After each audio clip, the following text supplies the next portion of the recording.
नमस्कार। चलिए आज समझते हैं उन कमाल की बायोलॉजिकल प्रणालियों को जो हम सभी जंतुओं को चलाती हैं। ये कहानी है भोजन से ऊर्जा बनने के एक अविश्वसनीय सफर की। तो सबसे पहले एक बहुत ही बेसिक सवाल लेते हैं। जो कुछ भी हम खाते हैं वो आखिर हमारे शरीर के लिए फ्यूल यानी कि ऊर्जा में बदलता कैसे है?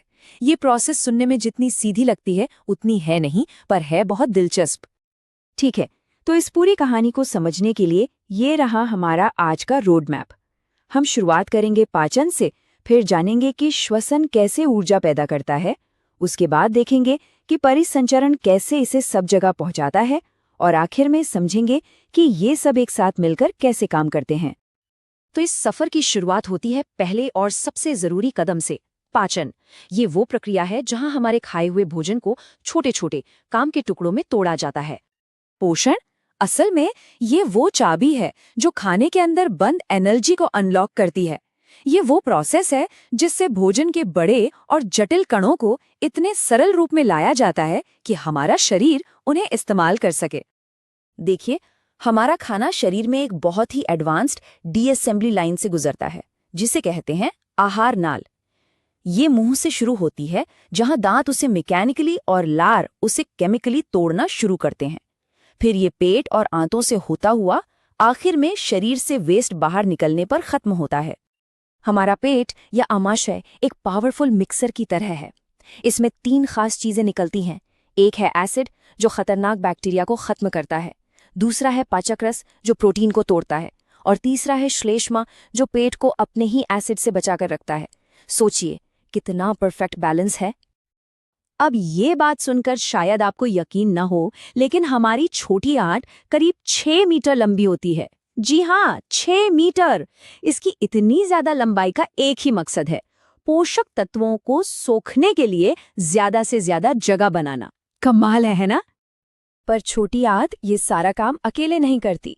उसे मदद मिलती है लिवर और पैनक्रियाज से। लिवर से निकलने वाला पित्त रस फैट को छोटे टुकड़ों में तोड़ता है। वहीं पैनक्रियाज का रस कार्बोहाइड्रेट्स, फैट्स और प्रोटीन्स सब पर काम करता है। और फिर विली नाम की उंगलियों जैसी लाखों संरचनाएं इन पोषक तत्वों को सोखकर सीधा खून में भेज देती हैं। इंसानों की बात तो हो गई, पर क्या घास खाने वाले जानवरों जैसे गाय भैंस में भी ऐसा ही होता है? नहीं, उनकी स्ट्रैटेजी थोड़ी अलग है। वो पहले घास को आधा अधूरा चबाकर निगल लेते हैं, फिर आराम से बैठकर उस खाने को वापस मुंह में लाकर दोबारा चबाते हैं। इसी प्रोसेस को रोमंथन कहते हैं। ठीक है, तो अब तक हमने खाने को तोड़कर उसके छोटे छोटे फ्यूल पार्टिकल्स बना लिए। अब सवाल ये है कि इस फ्यूल से एनर्जी कैसे बनेगी?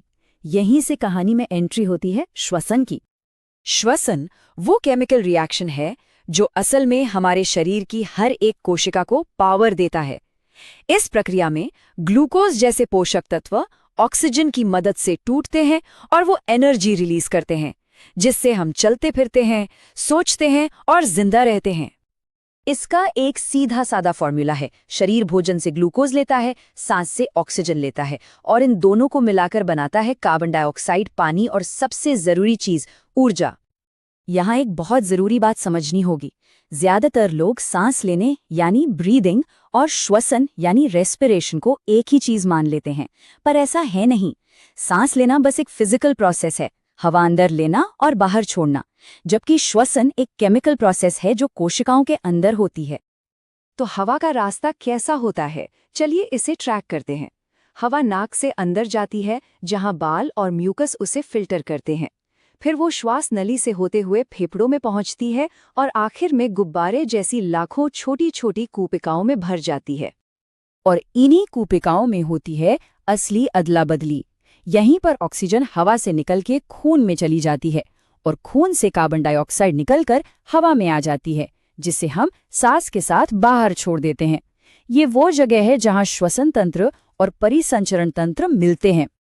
तो क्या सभी जानवरों में सांस लेने का तरीका ऐसा ही होता है? बिल्कुल नहीं। अलग अलग जानवरों ने अपने माहौल के हिसाब से कमाल के तरीके अपनाए हैं। जैसे मछली पानी में घुली ऑक्सीजन के लिए अपने गिल्स का इस्तेमाल करती है। मेंढक जमीन पर फेफड़ों से और पानी में अपनी गीली त्वचा से सांस लेता है, और केंचुआ तो सीधे अपनी त्वचा से ही सांस लेता है। अच्छा, तो फ्यूल तैयार है, ऑक्सीजन भी पहुंच गई। पर अब इन्हें शरीर की हर एक कोशिका तक पहुंचाएगा कौन?